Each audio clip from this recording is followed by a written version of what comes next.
अस्सलाम वालेकुम friends, I hope you all are fine and in best of your health. आज के इस वीडियो लेक्चर में हम लोग एंट्री टेस्ट के हवाले से डिस्कस करेंगे और इस वीडियो में हम लोग स्टार्ट करेंगे सेकेंड ईयर के चैप्टर नंबर 1 से।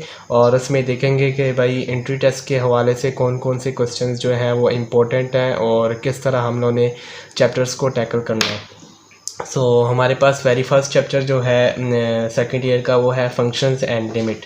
तो इसमें दो वर्ड्स हैं हमारे पास, एक है फंक्शंस एंड एक है लिमिट। तो हम लोग पहले फंक्शन को डिस्कस कर लेते हैं। फंक्शन,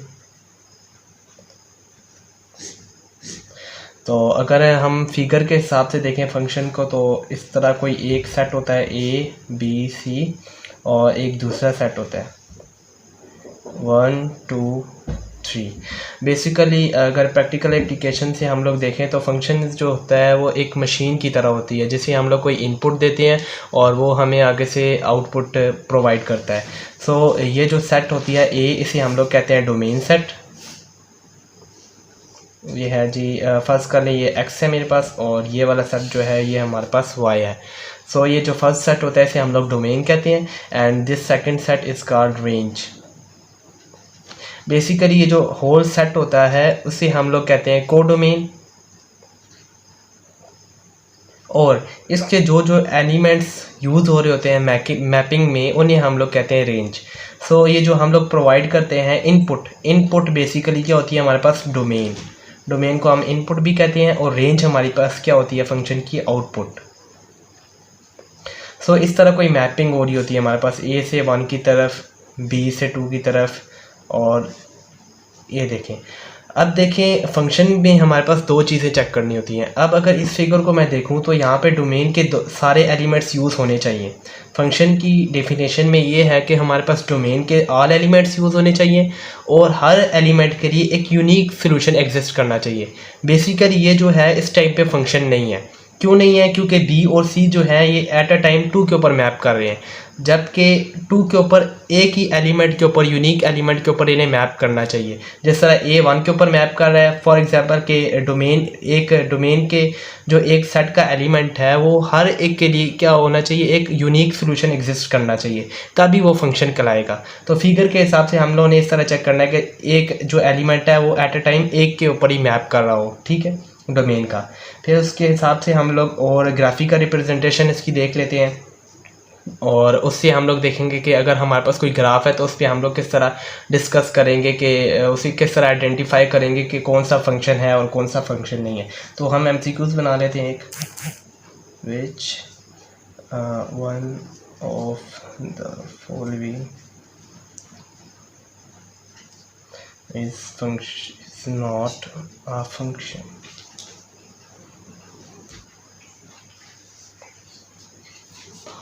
ये है डी है,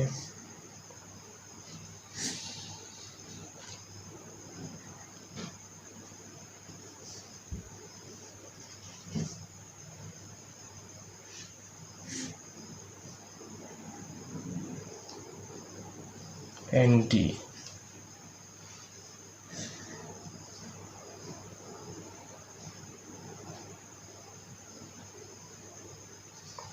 ये हमारे पास ग्राफ है, ठीक है। और अगर हम लोगों ने इनमें से डिस्कस करना है या इसमें से आइडेंटिफाई करना है कि कौन सा जो है ग्राफ फंक्शन है और कौन सा नहीं है, तो उसके लिए हमारे पास एक है वर्टिकल लाइन टेस्ट। ये टेस्ट क्या है? आप किसी भी पॉइंट के ऊपर एक वर्टिकल लाइन ड्रॉ करें, अगर वो वर्टिकल पॉइंट ग्राफ वाली लाइन को किसी एक यूनिक पॉइंट पे कट कर रही है तो इट्स मीन कि वो फंक्शन है। अब अगर इसके केस में हम ड्रॉ करें तो ये एक ही पॉइंट पे कट कर रही है, इट्स मीन कि ये फंक्शन है। इस पे ड्रॉ करें या यहाँ पे ड्रॉ करें तो एक ही पॉइंट पे, यूनिक पॉइंट पे कट कर रही है, इट्स का मीन कि ये भी हमारे पास फंक्शन है। लेकिन अगर हम लोग इसके ऊपर ड्रॉ करें तो ये आप देख सकते हैं एक से ज़्यादा पॉइंट के ऊपर कट कर रही है लाइन, तो this is not a function. तो हमारे पास आंसर करेक्ट क्या है? डी, ठीक है। और हम लोग देख लेते हैं इसके एमसीक्यूज़। अब हम लोग देख लेते हैं कि अगर हमें कोई इक्वेशन गिवन हो और हम लोगों ने इक्वेशन से बताना हो कि कौन सा जो है हमारे पास इक्वेशन वो फंक्शन है, तो उसके लिए हम लोग क्या करेंगे, इसका भी एमसीक्यूज़ बना लेते हैं हम।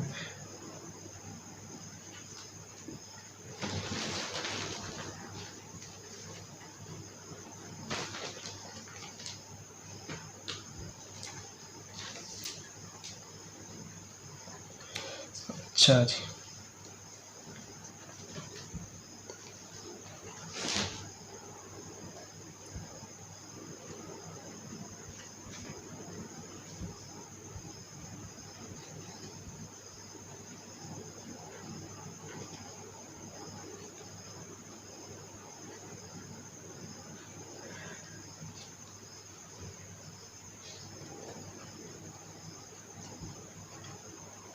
ठीक है।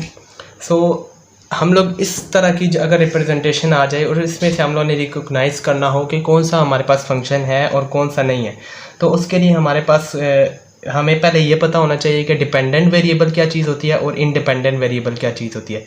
तो कोई भी इक्वेशन हो तो उसके बीच में हमारे पास मैक्सिमम y जो होता है वो हमारे पास क्या होती है, डिपेंडेंट वेरिएबल होती है, और x जो होता है वो हमारे पास क्या होता है, इंडिपेंडेंट वेरिएबल होती है। और इसमें हम लोग इस तरह के क्वेश्चन को हल करने के लिए आप लोग एक नोट जो है वो रख लें। यहाँ पे हम लिख देते हैं नोट। नोट ये है कि इवन पावर ऑफ y या dependent variable is not a function.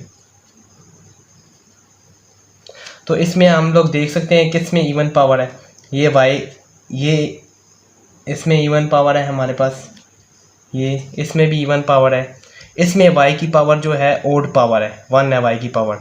तो इस इट्स मीन के यहाँ पे जो है हमारे पास ये वाला फंक्शन है। बाकी ये वाला फंक्शन क्यों नहीं है, क्योंकि y की पावर 2 है, इवन पावर है, यहाँ पे भी y की पावर 2 है, ये भी इवन पावर है, और ऑल ऑफ दीज तो हो ही नहीं सकता। तो ये वाला हमारे पास क्या है, करेक्ट ऑप्शन है। ठीक है, तो ये वाला नोट आप लोगों ने याद रखना है। उसके बाद हम लोग डिस्कस कर लेते हैं डोमेन और रेंज को। नेक्स्ट टॉपिक है डोमेन एंड रेंज। तो फंक्शन में से आप लोगों के पास इस तरह के इस टाइप के क्वेश्चंस आ सकते हैं। तो आगे हम लोग डिस्कस कर लेते हैं डोमेन क्या होती है और रेंज क्या होती है। डोमेन बेसिकली मैंने आप लोगों को बताया कि वो इनपुट्स जो हमारे पास होती है फंक्शन की, वो हमारे पास कहलाती है डोमेन, और आउटपुट जो होती है वो हमारे पास होती है रेंज। तो डोमेन को हम लोग डिस्कस कर लेते हैं, MCQ भी बना लेते हैं।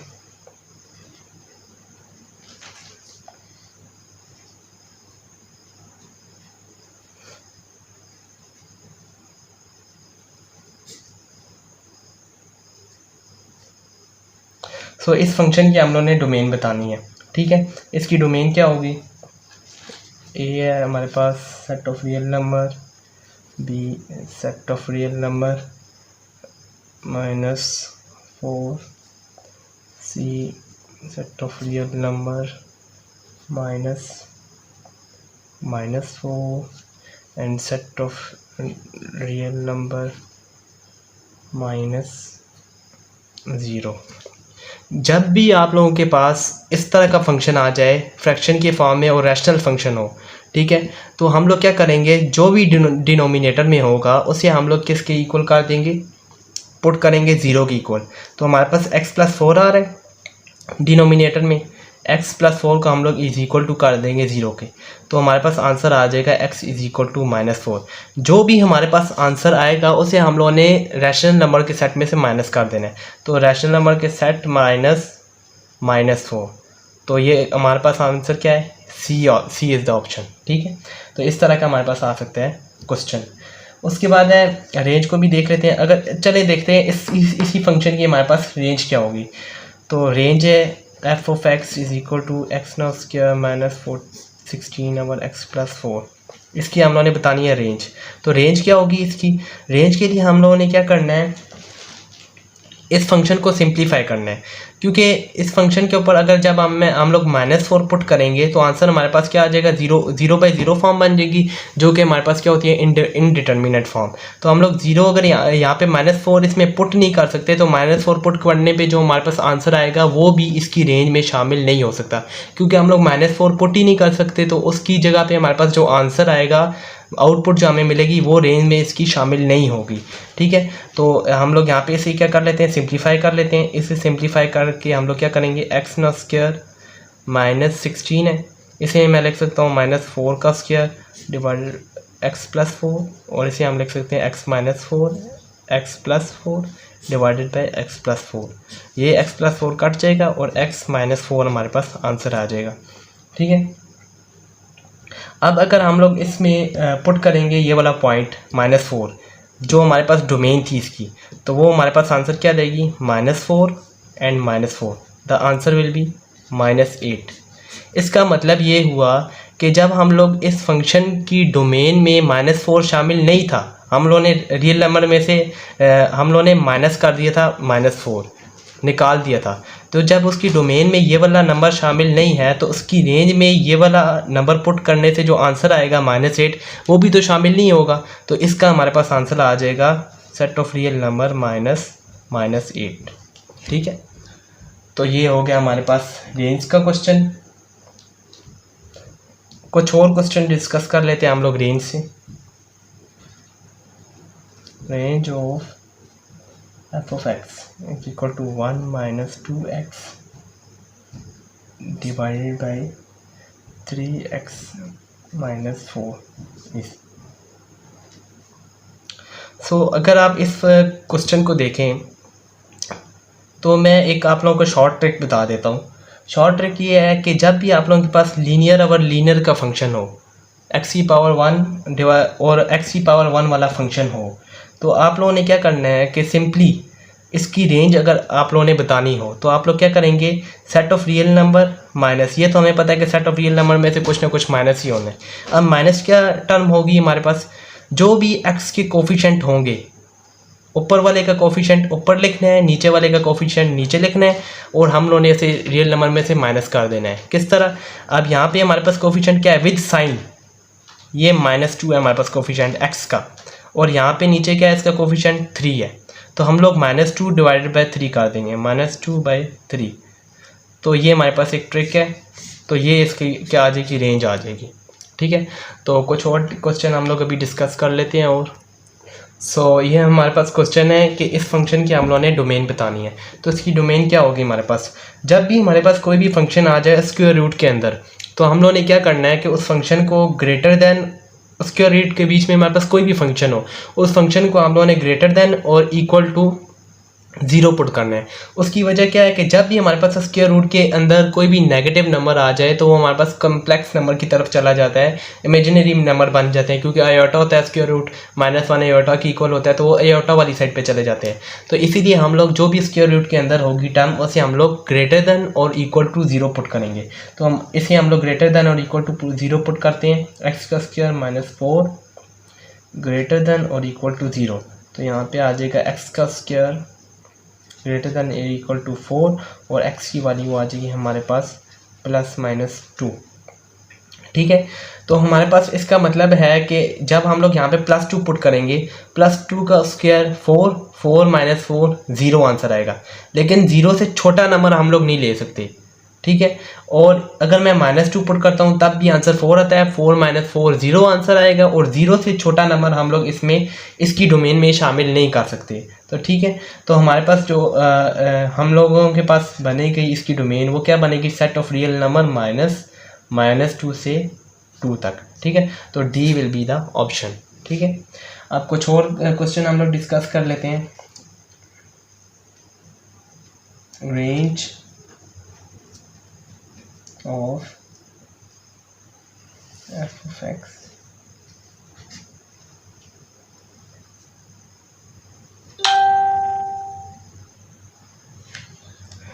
इस फंक्शन की हमारे पास रेंज क्या होगी। ठीक है, तो रेंज के लिए हमें पता है कि उसके रूट के बीच में हम लोग कोई भी नंबर पुट करें तो हमारे पास हमेशा जो है ऑप्शन हमारे पास क्या देगा, हमारे पास पॉजिटिव आंसर देगा। तो इसमें हम लोग स्क्वायर रूट में कुछ भी पुट कर सकते हैं। जो ये वाली हम लोग रेंज इसमें पुट करेंगे -2 और 2 के अलावा कोई भी हम लोग रेंज इसमें पुट करेंगे तो हमारे पास हमेशा आंसर जो आएगा वो पॉजिटिव हमें मिलेगा। तो इसकी रेंज क्या होगी हमारे पास, 0 से 0 भी आ सकती है इसका आंसर, क्योंकि जब हम लोग यहाँ पे पुट करेंगे 2 पुट करेंगे तो हमारे पास आंसर क्या आएगा, 4 - 4 आंसर आ जाएगा 0। इसका मतलब ये है कि इसमें डोमेन का मतलब ये है कि -2 और 2 इसमें शामिल है। ठीक है, लेकिन इनके दरमियान जितने भी नंबर है वो हमारे पास शामिल नहीं है, ये स्क्वायर ब्रैकेट है। ठीक, तो लेकिन इनके दरमियान में जितने भी हमारे पास नंबर हैं वो शामिल नहीं हैं। तो हमारे पास जब यहाँ पे हम लोग 2 पुट करेंगे तो आंसर आएगा 0। तो 0 हमारे पास सिंपलेस्ट आंसर है, 0 से छोटा आंसर हमें नहीं मिल सकता, क्योंकि 0 से हम लोग छोटा जाएंगे तो हमारे पास स्क्वायर रूट के बीच में इमेजिनरी नंबर जनरेट करेगा। तो 0 से इसकी वैल्यू हमेशा बड़ी होगी। तो 0 से किसकी तरफ जाएगा, ये प्लस इन्फिनिटी की तरफ, 0 एंड प्लस इन्फिनिटी। और इन्फिनिटी के साथ हम लोग हमेशा क्या लगाते हैं, ओपन इंटरवल लगाते हैं, ठीक है। तो ये हो गया हमारे पास। इसके बाद कुछ इम्पोर्टेंट जो है हमारे पास पैरामीट्रिक इक्वेशन है।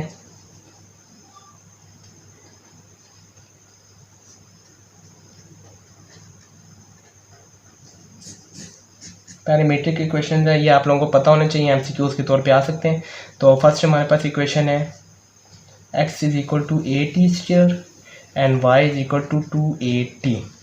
ये हमारे पास इक्वेशन है और इसकी जो हमारे पास फुल फॉर्म होती है वो हमारे पास होती है y² is equal to 4ax which is the equation of parabola.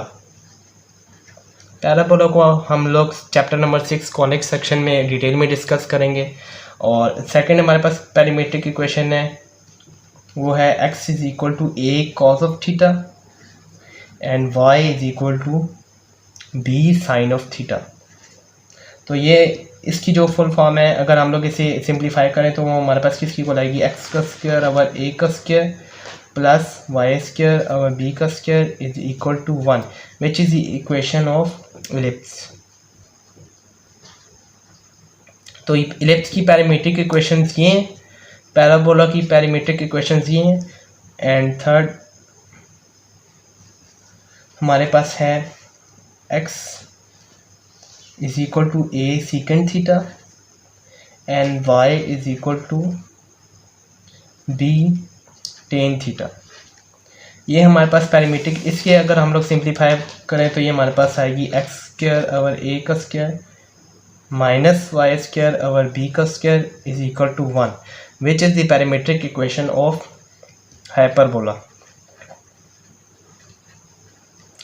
और फोर्थ हमारे पास जो कॉनिक सेक्शन की में शेप होती है, सर्कल होती है, और उसकी पैरामीट्रिक इक्वेशन है हमारे पास x is equal to a cos of theta and y is equal to a sin of theta. इसमें ये वाले जो कोफिशिएंट हैं ये हमारे पास क्या होते हैं, सेम होते हैं। जबकि यहाँ पे अगर आप लोग इलिप्स में देखें, इलिप्स की इक्वेशंस में x is equal to a cos of theta and y is equal to b sin of theta. तो ये जो दो कोफिशिएंट हैं ये हमारे पास डिफरेंट होते हैं, जबकि सर्कल के केस पे ये वाले हमारे पास दोनों कोफिशिएंट सेम होते हैं। और इसे अगर हम लोग सिंप्लीफाई करें तो ये हमारे पास बनेगा x स्क्वायर प्लस y का square is equal to a का square which is the parameter which is equation of circle, ठीक है। तो ये हमारे पास इंपॉर्टेंट थी कुछ पैरामीट्रिक इक्वेशंस, और ये हमारे पास पूछी जा सकती हैं एग्जाम्स में, ऐसा एमसीक्यूज़ के तौर पे आ सकती हैं ये बहुत, ठीक है। इसके बाद हम लोग कुछ हाइपरबोलिक फंक्शंस को डिस्कस कर लेते हैं। तो उसके भी डायरेक्ट फार्मूलाज हैं, मैं आप लोगों के लिए लिख देता हूँ यहाँ पे। नंबर 1 है sine hyperbolic x which is equal to e की पावर x माइनस e की power minus x divided by 2। And second पे है हमारे पास कॉस हाइपरबोलिक x, ये आप लोगों को पता होना चाहिए, ये भी एमसीक्यूज़ के तौर पे एज अ फार्मूला पूछ लेते हैं। e की पावर x प्लस आ जाता है इसके दरमियान में e की power minus x divided by 2, ठीक है। अच्छा, एक और इसकी फॉर्म्स भी हैं, आगे हम लोगों ने प्रूफ भी किए थे एक्सरसाइज में, और एक्सरसाइज से पहले एग्जांपल्स में हम लोगों ने प्रूफ किए थे। वो कुछ आइडेंटिटीज़ हैं जो हमारे पास एग्ज़ाम्स में आ सकती हैं, वो भी आप लोगों को पता होना चाहिए। मैं आप लोगों के लिए यहाँ पे लिख देता हूँ, cos square hyperbolic x minus sine square hyperbolic x is equal to 1। ये माइनस में कंफ्यूज नहीं होना, ठीक है। जो हम लोग वैसे फार्मूला पढ़ते हैं cos square theta plus sine square theta is equal to 1, लेकिन जो हाइपरबोलिक फंक्शंस हैं इनके केस में यहाँ पे दरमियान में माइनस होता है, तो इसमें आप लोगों ने कंफ्यूज नहीं होना, ठीक है। इसके अलावा एक और फार्मूला, एक आइडेंटिटी थी, वो हम लोगों ने प्रूफ की थी, cos square hyperbolic x plus sine square hyperbolic x which is equal to cos hyperbolic 2x, ठीक है। ये भी इम्पोर्टेंट है। और एक और थी फॉर्म इसकी, secant square hyperbolic x is equal to 1 minus tan hyperbolic x का स्क्वायर, ठीक है। उसके बाद है 7th है cosecant square hyperbolic x is equal to cot square hyperbolic x -1। So ये कुछ आइडेंटिटीज़ थी, ये भी एग्ज़ाम के पॉइंट ऑफ व्यू से काफ़ी इंपॉर्टेंट है। मैंने यहाँ पे आप लोगों के लिए आसानी के लिए लिख दी हैं, तो इन्हें भी आप लोगों ने रेडी कर लेने हैं। उसके बाद है हमारे पास इवन फंक्शन टॉपिक है नेक्स्ट हमारे पास, even functions and odd functions.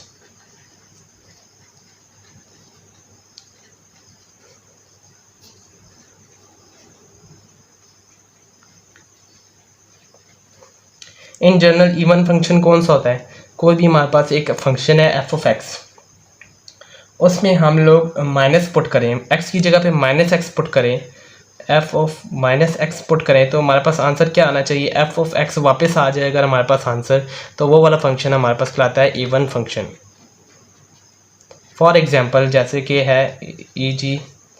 हमारे पास y is equal to cos of x, तो कॉज ऑफ एक्स जो होता है वो हमारे पास क्या होता है, इवन फंक्शन होता है। ये MCQs में भी आ जाता है काफ़ी बार, और मैंने क्योंकि खुद UET का टेस्ट दिया है तो उसके बीच में भी ये वाला हमारे पास MCQs आया हुआ था, ठीक है। y is equal to cos of x, cos of x की जगह जब हम लोग यहाँ पे कोई भी कॉज के एंगल में कोई भी हम लोग -x पुट करते हैं तो कॉज क्या कर लेता है, उसे एब्जॉर्ब कर लेता है, y is equal to cos x आ जाते हैं हमारे पास, ठीक है। इसी तरह हमारे पास एक और भी MCQs है, y is equal to sine of x. आगे नीचे लिखा होता है कि इवन फंक्शन है, ऑड फंक्शन है या इवन ऑड मिक्स है, तो साइन एक्स हमारे पास क्या है, ऑड फंक्शन है। ये भी आप लोगों ने याद रख लेना है। उसके बाद ऑड फंक्शन क्या होता है हमारे पास, ये तो हो गया इवन फंक्शन। उसके बाद ऑड फंक्शन क्या होता है, सिंपली इसका उलट है बिल्कुल। जब हम लोग फंक्शन में x की जगह -x पुट करें तो हमारे पास आंसर आ जाए -f ऑफ x आ जाए, तो वो फंक्शन हमारा क्या कहलाता है, ऑड फंक्शन, ठीक है।